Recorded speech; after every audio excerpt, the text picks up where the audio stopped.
TR क्या है? Total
बंद कर दीजिए।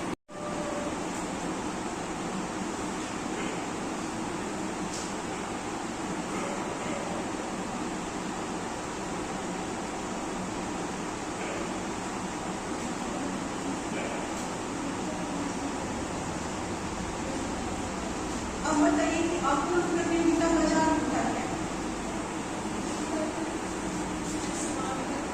पहले तो अपूर्ण प्रतियोगिता बाजार में 4 बाजार एक साथ काम करते हैं, एकाधिकारी, एकाधिकृत, मोनोपोली और ऑलिगोपोली। ये चारों मिलकर एक साथ एकाधिकार प्रतियोगिता अपूर्ण प्रतियोगिता बाजार बनाते हैं। ठीक है, अब है कि अपूर्ण प्रतियोगिता बाजार में डायग्राम तो एक ही रहेगा रेवेन्यू के हिसाब से। रेवेन्यू कैसे काम करता है हम पढ़ना है, अलग अलग मार्केट में भी वो कैसे काम करेगा वो पढ़ना। इनपरफेक्ट मार्केट में 4 मार्केट एक साथ काम करता है,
बाजार यही मिल गया उसको तो वो कमा सकता है। ये इम्परफेक्ट मार्केट कि हम उसमें क्रेता तो अधिक है पर बेचने वाला एक ही है।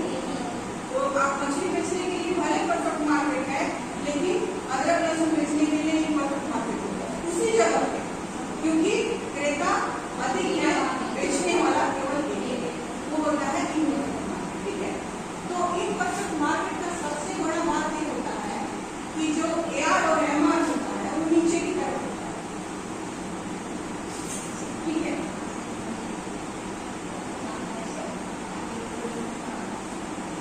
ये होता है MR, ये होता है AR। अब हमको जानना ही है कि ये रेवेन्यू कैसे काम करता है। ठीक,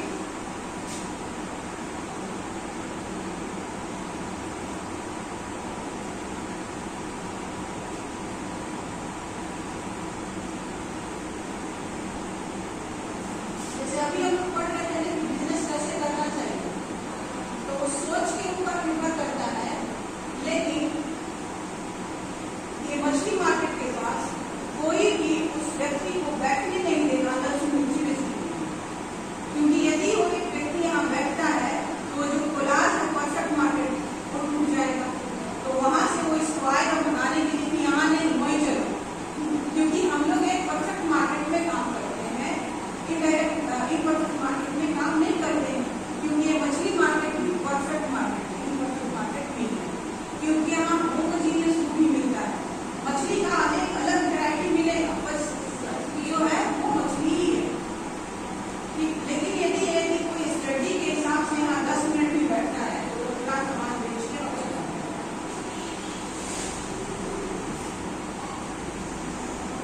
ये है आपका ARC एवरेज रेवेन्यू बस, ये है ARM एवरेज रेवेन्यू मार्जिन। ठीक है, इन दोनों के बीच में जो कट पॉइंट है जहाँ संतुलन बनता है ये रेवेन्यू है, और इसके हिसाब से हम प्राइस निर्धारित करते हैं। जहाँ हमारा marginal revenue average revenue equal होगा वहाँ हमारा TR इक्वल होगा, उसी बिंदु पर हम प्राइस निर्धारित करते हैं। और इम्परफेक्ट मार्केट में AR और MR नीचे की तरफ गिरता हुआ होता है, क्योंकि यहाँ हमारा रीजन लाभ हमारा होता है। ये हम प्राइस यहाँ तय करते हैं OP, OR ही लिखिए तो OR, और इसके किसी भी बिंदु पर हम वस्तु को बेच सकते हैं और केवल लाभ ही कमा सकते हैं। अब हम यदि यहाँ पर दाम तय करते हैं तभी केवल हमको नुकसान होगा, वरना नुकसान नहीं। ठीक है, ये दोनों के बीच में यहाँ यदि संतुलन बन जाता है तो ये हमारा वो पॉइंट होगा जहाँ हमको कोई नुकसान और कोई लाभ नहीं होगा। लेकिन हम हमेशा दाम कहाँ रखते हैं?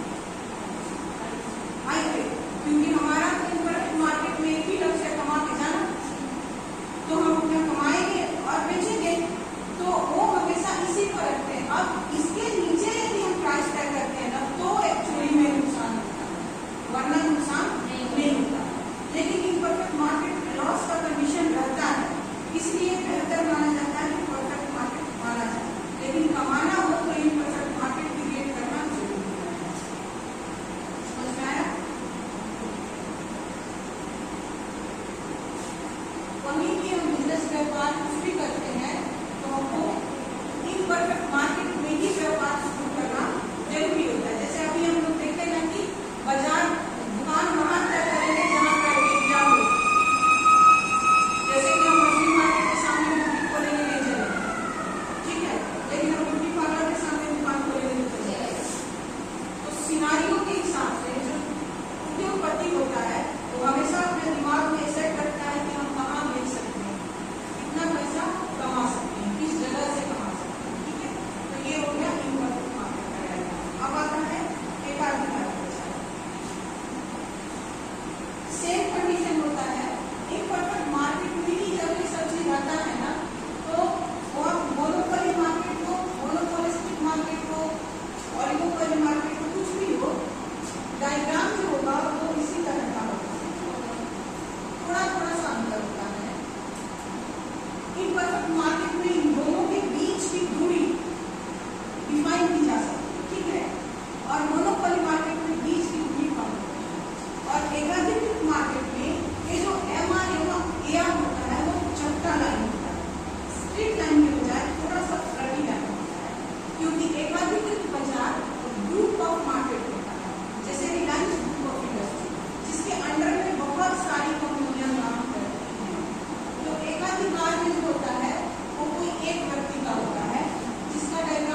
फॉर एग्जाम्पल आपके सोसाइटी का दुकान जो अकेला है, ठीक है, वो दाम यहाँ तय करे तो भी आप लेंगे, यहाँ तय करे तो भी आप लेंगे, लेकिन वो यदि यहाँ तय करता है तो उसको नुकसान होगा, इसलिए वो दाम हमेशा यहाँ तय करेगा कि हमको नुकसान न हो। अब इसमें उसका टीआर और जहाँ सबसे हाईएस्ट कंडीशन पे जाएगा उस जगह पे वो वस्तु का दाम तय करता है और मार्केट में उसको बेच देता है। तो इनको मोनोपोली के अंतर्गत कैसे होता है, मोनोपोलिस्टिक में भी ऐसे ही होता है, ऑलिगोपोली में डिफरेंट तरीके से तय किया जाता है, ठीक है। अल्पाधिकार बाजार में दाम कैसे तय किया जाता है रेवेन्यू के हिसाब से, वो बताया। इसको यदि आपको नहीं लिखेंगे तो वो उसमें तब्दील कराएंगे, नहीं लिख लेंगे तो डायग्राम देंगे।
अल्पाधिकार बाजार में जो कम समय के लिए होता है और